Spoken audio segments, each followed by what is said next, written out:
गांव राजपुर एक छोटे से पहाड़ के नीचे बसा था। यहाँ का मुख्य आकर्षण था प्राचीन शिव मंदिर। लोग दूर दूर से यहाँ भगवान भोलेनाथ के दर्शन के लिए आते थे। मंदिर के पास ही एक सुंदर बगीचा था, जहाँ हरियाली छाई रहती थी और फूलों की महक चारों ओर फैली रहती थी। मंदिर के पुजारी पंडित त्रिवेदी हर दिन भोर होते ही पूजा की तैयारी में जुट जाते थे। उनकी सेवा और भक्तिभाव की वजह से गांव के लोग उन्हें बेहद मानते थे। त्रिवेदी जी की खास बात यह थी कि वे हमेशा गायों की सेवा में तत्पर रहते थे। मंदिर के बगीचे में कई गायें बंधी रहती थीं, जिनका दूध त्रिवेदी जी खुद निकालते और फिर गांव के जरूरतमंदों में बांट देते। एक दिन जब त्रिवेदी जी सुबह सुबह पूजा की तैयारी कर रहे थे, उन्होंने देखा कि एक नई गाय उनके बगीचे में आकर खड़ी हो गई है। यह गाय बहुत ही सुंदर थी और उसकी आंखों में अद्भुत चमक थी। त्रिवेदी जी ने सोचा कि यह गाय किसी देवता की देन हो सकती है। उन्होंने उस गाय का नाम गौरी रखा और उसकी देखभाल में जुट गए।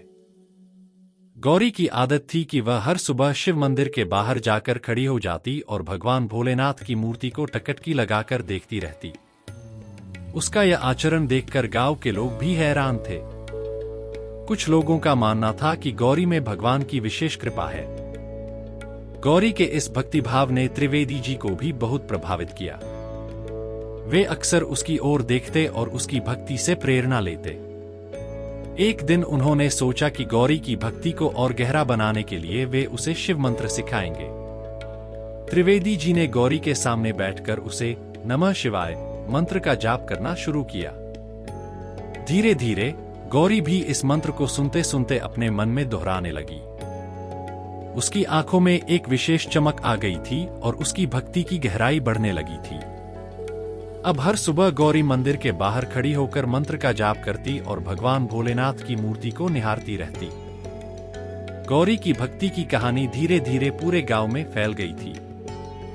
लोग दूर दूर से गौरी को देखने आते और उसकी भक्ति की प्रशंसा करते।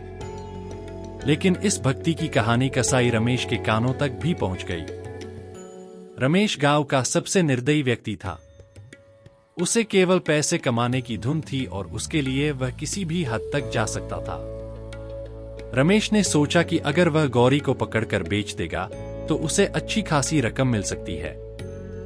उसने एक रात अपनी योजना बनाई और अगली सुबह ही गौरी को पकड़ने का निश्चय किया। अगले दिन जब त्रिवेदी जी पूजा में व्यस्त थे, रमेश चुपके से मंदिर के बगीचे में घुसा और गौरी को पकड़कर ले जाने की कोशिश करने लगा। गौरी ने प्रतिरोध करने की कोशिश की, लेकिन रमेश ने उसे मजबूती से पकड़ रखा था। उसने गौरी को खींचते हुए अपने घर की ओर ले जाने की कोशिश की। गौरी की पीड़ा देखकर भगवान भोलेनाथ का हृदय पिघल गया। उन्होंने तुरंत अपनी लीला रचने का निश्चय किया। जैसे ही रमेश गौरी को अपने घर की ओर खींचने लगा, अचानक आकाश में काले बादल छा गए और तेज हवाएं चलने लगी। आसमान से बिजली की कड़कड़ाहट सुनाई देने लगी।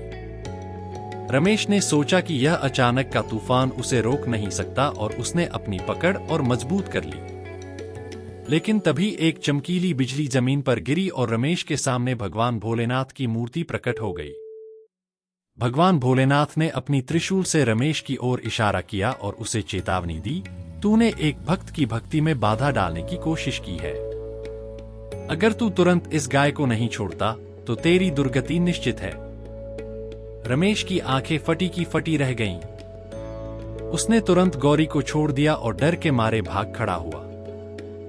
गौरी धीरे धीरे अपने पैरों पर खड़ी हुई और मंदिर की ओर चलने लगी।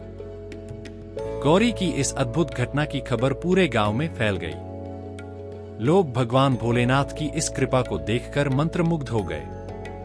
उन्होंने गौरी को और भी अधिक सम्मान देना शुरू किया और उसकी सेवा में कोई कसर नहीं छोड़ी। त्रिवेदी जी ने गांव के लोगों को इकट्ठा किया और उन्हें गौरी की भक्ति की कहानी सुनाई। उन्होंने कहा, गौरी ने हमें सिखाया है कि सच्ची भक्ति में अपार शक्ति होती है। भगवान भोलेनाथ ने अपनी भक्त की रक्षा के लिए स्वयं अवतार लिया। हमें भी गौरी की तरह भगवान की भक्ति में लीन होना चाहिए। गांव के लोग त्रिवेदी जी की बातों से प्रेरित होकर भगवान भोलेनाथ की भक्ति में और भी अधिक जुट गए। उन्होंने गौरी के लिए एक विशेष स्थान बनवाया जहां वह आराम से रह सके और भगवान की भक्ति कर सके। गौरी की भक्ति की कहानी पीढ़ी दर पीढ़ी चलती रही और गांव के लोग इस कहानी को सुनकर भगवान भोलेनाथ की महिमा का गुणगान करते रहे।